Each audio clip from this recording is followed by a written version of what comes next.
do me a favor, like and subscribe to the channel. I would very much appreciate it. Talking about a lot that's going on with the Capitol, and I covered the whole thing live, and if there's any craziness, I'll cover it again. But like, subscribe, sign up for notifications, and you can follow along too. So before Wednesday, I thought the United States Capitol was one of the most secure buildings in the entire world. And so, I was shocked when people actually got into the building. It was one of those things. I'm watching these pictures and seeing people come in, and it blew my mind, right?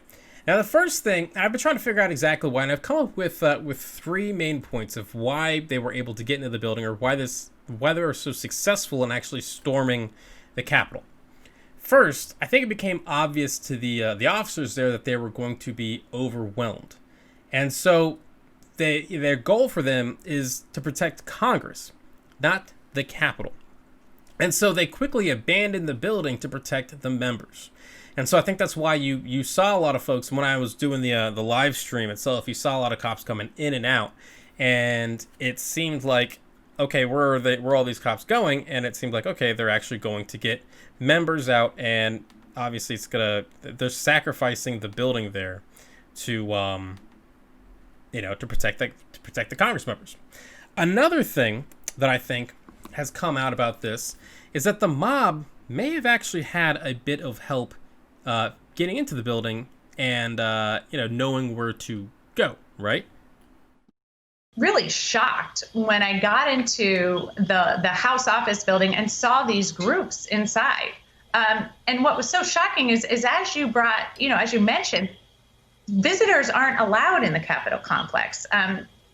Since March, since the start of COVID, the only way these people could have gotten into the Capitol complex was with a member or that member's staff. And we now know that those violent groups that attacked the Capitol complex had inside knowledge of the Capitol grounds. Yes, inside knowledge of the Capitol grounds that you probably would only be able to get from actually being there. So it's a question of, and again, as you said, the Capitol being locked because of COVID, it's a question of how so many people seem to know, before the actual Insurrection Act there, Congress people led people on tours of Congress. And I've actually been able to go do one of those private tours myself. It is awesome. Contact your congressional representative if you want to check it out. But yeah, you really kind of get an inside tour of the Capitol, and it helps explain why some of these people were able to find some of these offices and things that are very difficult to locate. That was definitely a question that I had, is that, how were they able to get to some of these offices here? I mean, if you go through the Capitol, and there's a lot of hidden things that unless you've been there before, you probably wouldn't know it's actually there. Another thing that people are kind of looking at is freshman Senator Lauren Boebert. I maybe not doing good with that name, but she's essentially the right's kind of version of AOC. She's a freshman senator, or freshman congresswoman, and she's getting a lot of attention herself. Not all of it good. So during the storming of the Capitol, she actually live tweeted the location of the House members and of Nancy Pelosi. And there are some allegations out there that she was trying to give the location for the mob that was bearing down on the Capitol. We'll see. The FBI is investigating all of this. So far, I've actually had one of you guys send me an article today. Good old OG, appreciate you, saying that they haven't actually charged anyone, or they have not said that there's any concrete evidence that any House members participated in the planning of this attack, right? So, but there's still they have a lot to investigate there. And the interesting thing about them going after so many people, or getting so many people arrested now, is that they can basically get all of their information, right? They can look at their digital, their digital profiles and see if there has been any communication there, because they're probably not going to be able to actually, there's concepts for Congress people about whether or not you can, subpoena them and get documents from them. It's a whole process. But these people who just mobbed the Capitol, they don't have those kind of protections. And so the authorities are looking through all that stuff now to see if there's potential criminality there, if there was potential, if they were working with Congress folks there. But we're just going to have to wait and see until they actually see if they find something, right? And the last thing that I wanted to get to about why the security at the Capitol was just so lax And that comes down to President Trump. Now, a lot of folks say Trump is stupid. And I've said many times, he's not stupid. Sometimes he's just crazy. Yeah, sometimes he's crazy like a fox, right? And sometimes he's just crazy like a crazy person. But there might not seem like a plan, but there usually is. And this week, I finally got why, after Trump lost the 2020 election, even though he didn't tell people publicly that he lost, but he knew he lost, the first thing he did was this. President Trump has done something. He's fired Defense Secretary Mark Esper. The president announced the news on Twitter, writing Esper had been, quote, terminated. Oh, and Esper was not the first person from the Pentagon to go. Meanwhile, President Trump is purging the top ranks of the Pentagon after firing Defense Secretary Mark Esper. At least 3 top defense officials were forced out yesterday, and staunch loyalists to the president are set to replace them.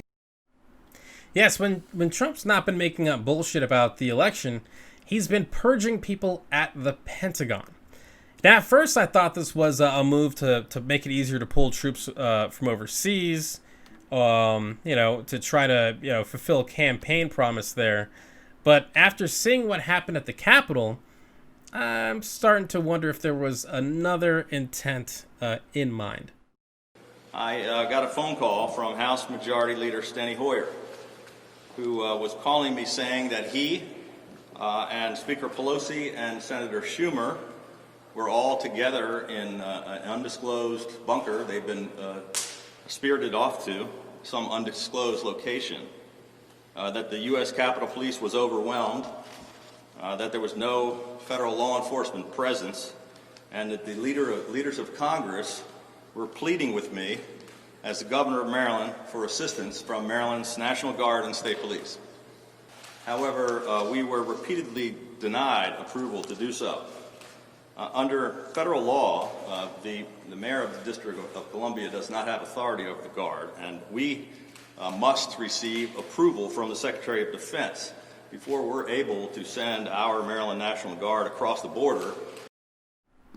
So to be clear, the reason why the police at the Capitol were overwhelmed and Congress had to shelter in place for hours was because Trump loyalists at the Pentagon didn't sign off on federal help from Maryland. That was the governor of Maryland there.